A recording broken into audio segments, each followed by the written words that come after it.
Hi friends, welcome back to my YouTube channel. ನಾನಿವತ್ತು ನಿಮಗೆ super ಟೇಸ್ಟಿಯಾಗಿರುವಂಥ ಟೀ ಟೈಮ್ ಸ್ನ್ಯಾಕ್ಸ್ ರೆಸಿಪಿನ ತೋರಿಸ್ತಾ ಇದ್ದೀನಿ. ಈ ರೆಸಿಪಿನ ನೀವು ಮಕ್ಕಳಿಗೆ ಮಾಡಿಕೊಟ್ರೆ ತುಂಬಾ ಇಷ್ಟಪಟ್ಟು ತಿಂತಾರೆ. ಇವಾಗ ಹೇಗೆ ಮಾಡೋದು ಅಂತ ತಿಳಿಸ್ತೀನಿ. 1 ಗೆಡ್ಡೆ ಬೆಳ್ಳುಳ್ಳಿ, 1 ಹಸಿಮೆಣಸಿಕಾಯಿನ ಚೆನ್ನಾಗಿ ಚಚ್ಕೊಳ್ಬೇಕು. ನೋಡಿ, ಈ ರೀತಿ ಚಜ್ಜಿಟ್ಕೊಂಡಿದ್ದೀನಿ. 1 ಪಾತ್ರೆ ತಗೊಂಡಿದ್ದೀನಿ. ಅದಕ್ಕೆ 1 ಕಪ್ ಅಷ್ಟು ಮೈದಾ ಹಿಟ್ಟನ್ನ ಹಾಕೊಳ್ತಾ ಇದ್ದೀನಿ. ನಾವು ಚಜ್ಜಿಟ್ಕೊಂಡಿರುವಂಥ ಶುಂಠಿ ಮತ್ತು ಹಸಿರು ಮೆಣಸಿನಕಾಯಿ ಪೇಸ್ಟ್ನ ಹಾಕ್ಕೊಂಡಿದ್ದೀನಿ. 1 ಸ್ಪೂನಷ್ಟು ಅರಿಶಿನ, ಅರ್ಧ ಸ್ಪೂನಷ್ಟು ಅಚ್ಚಕಾರದ ಪುಡಿ, 1 ಸ್ಪೂನಷ್ಟು ಗರಂ ಮಸಾಲ, 1/4 ಟೀ ಸ್ಪೂನಷ್ಟು ಅಜ್ವೈನ, 1 ಅರ್ಧ ಸ್ಪೂನಷ್ಟು ಜೀರಿಗೆ, 1 ಸ್ಪೂನಷ್ಟು ಎಳ್ಳನ್ನ ಹಾಕ್ಕೊಳ್ತಾ ಇದ್ದೀನಿ. ರುಚಿಗೆ ತಕ್ಕಷ್ಟು ಉಪ್ಪನ್ನ ಹಾಕ್ಕೊಳ್ಳಿ. ಇವಾಗ 1 ಕಪ್ ಅಷ್ಟು ನೀರನ್ನ ಹಾಕ್ಕೊಂಡು ಇವಾಗ ಹಿಟ್ಟನ್ನ ರೆಡಿ ಮಾಡ್ಕೊಳ್ತಾ ಇದ್ದೀನಿ. ನೋಡಿ, ಈ ಕನ್ಸಿಸ್ಟೆನ್ಸಿ ಇರಬೇಕು ಹಿಟ್ಟು. ಇದು ಪರ್ಫೆಕ್ಟ್ ಕನ್ಸಿಸ್ಟೆನ್ಸಿ.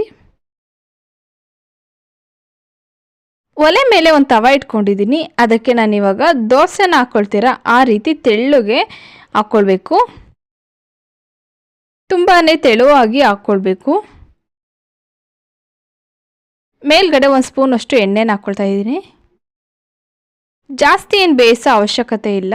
ನೋಡಿ, ಇವಾಗ ಮತ್ತೊಂದು ಸೈಡ್ ತೆಗೆದು ಹಾಕ್ಕೊಳ್ತಾ ಇದ್ದೀನಿ. ಮೀಡಿಯಮ್ ಆಗಿ ಬೇಯಿಸಿದ್ರೆ ಸಾಕು, ತುಂಬಾ ಬೇಯಿಸೋ ಅವಶ್ಯಕತೆ ಇಲ್ಲ. ನೋಡಿ, ಇದೇ ರೀತಿ ನಾನು ಎಲ್ಲ ದೋಸೆನೂ ರೆಡಿ ಮಾಡಿ ಇಟ್ಕೊಂಡಿದ್ದೀನಿ. ಒಂದು ಬೌಲ್ನ ತೊಗೊಂಡಿದ್ದೀನಿ. ಅದಕ್ಕೆ 1 ಸ್ಪೂನಷ್ಟು ಮೈದಾ ಹಿಟ್ಟನ್ನ ಹಾಕ್ಕೊಂಡಿದ್ದೀನಿ. ಅದಕ್ಕೆ 2 ಸ್ಪೂನಷ್ಟು ನೀರನ್ನ ಹಾಕ್ಕೊಂಡು ನೋಡಿ ಈ ರೀತಿ ಕಲಸಿಟ್ಕೊಂಡಿದ್ದೀನಿ. ನಾವು ಮಾಡಿಟ್ಕೊಂಡಿರೋಂಥ ದೋಸೆನ ತೊಗೊಂಡಿದ್ದೀನಿ. ಅದನ್ನು ದೋಸೆನ ಈ ರೀತಿ ರೋಲ್ ಮಾಡಿ ಲಾಸ್ಟಲ್ಲಿ ನಾವು ಮೈದಾ ಹಿಟ್ಟನ್ನ ಕಲಸಿಟ್ಕೊಂಡಿದ್ವಲ್ಲ ಅದನ್ನು ಹಚ್ಕೊಳ್ತಾ ಇದ್ದೀನಿ.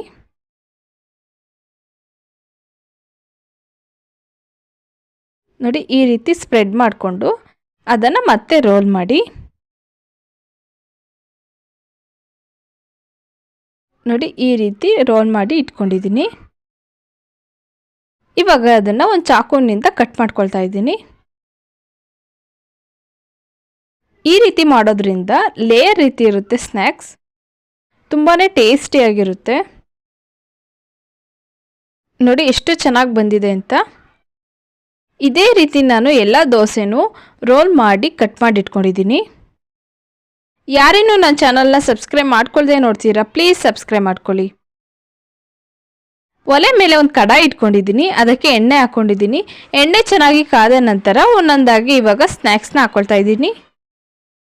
ಮೀಡಿಯಂ ಫ್ಲೇಮಲ್ಲಿ ಕ್ರಿಸ್ಪಿಯಾಗಿ ಫ್ರೈ ಮಾಡ್ಕೊಳ್ಬೇಕು. ನೋಡಿ, ಇವಾಗ ಚೆನ್ನಾಗಿ ಫ್ರೈ ಆಗ್ತಿದೆ. ಆಲ್ಮೋಸ್ಟ್ ಚೆನ್ನಾಗಿ ಕ್ರಿಸ್ಪಿಯಾಗಿ ಫ್ರೈ ಆಗಿದೆ. ಇವಾಗ ನಾನು ಅದನ್ನು ತೆಕ್ಕೊಳ್ತಾ ಇದ್ದೀನಿ. ಇದೇ ರೀತಿ ನಾನು ಎಲ್ಲ ಸ್ನ್ಯಾಕ್ಸ್ನು ಫ್ರೈ ಮಾಡಿಟ್ಕೊಂಡಿದ್ದೀನಿ. ಸೂಪರ್ ಟೇಸ್ಟಿಯಾಗಿ ಹೇಗೆ ಸ್ನ್ಯಾಕ್ಸ್ನ ಮಾಡ್ಕೊಳ್ಬೋದು ಅಂತ ತಿಳಿಸಿದ್ದೀನಿ. ಈ ರೆಸಿಪಿ ಇಷ್ಟವಾದಲ್ಲಿ ಲೈಕ್ ಮಾಡಿ, ಶೇರ್ ಮಾಡಿ, ಹಾಗೆ ಕಮೆಂಟ್ ಮಾಡಿ. ಯಾರೇನೂ ನನ್ನ ಚಾನಲ್ನ ಸಬ್ಸ್ಕ್ರೈಬ್ ಮಾಡ್ಕೊಳ್ದೆ ನೋಡ್ತೀರಾ, ಪ್ಲೀಸ್ ಸಬ್ಸ್ಕ್ರೈಬ್ ಮಾಡ್ಕೊಳ್ಳಿ. ನಾಳೆ ಮತ್ತೊಂದು ಹೊಸ ರೆಸಿಪಿ ಜೊತೆ ಸಿಗ್ತೀನಿ. Bye. Thank you for watching.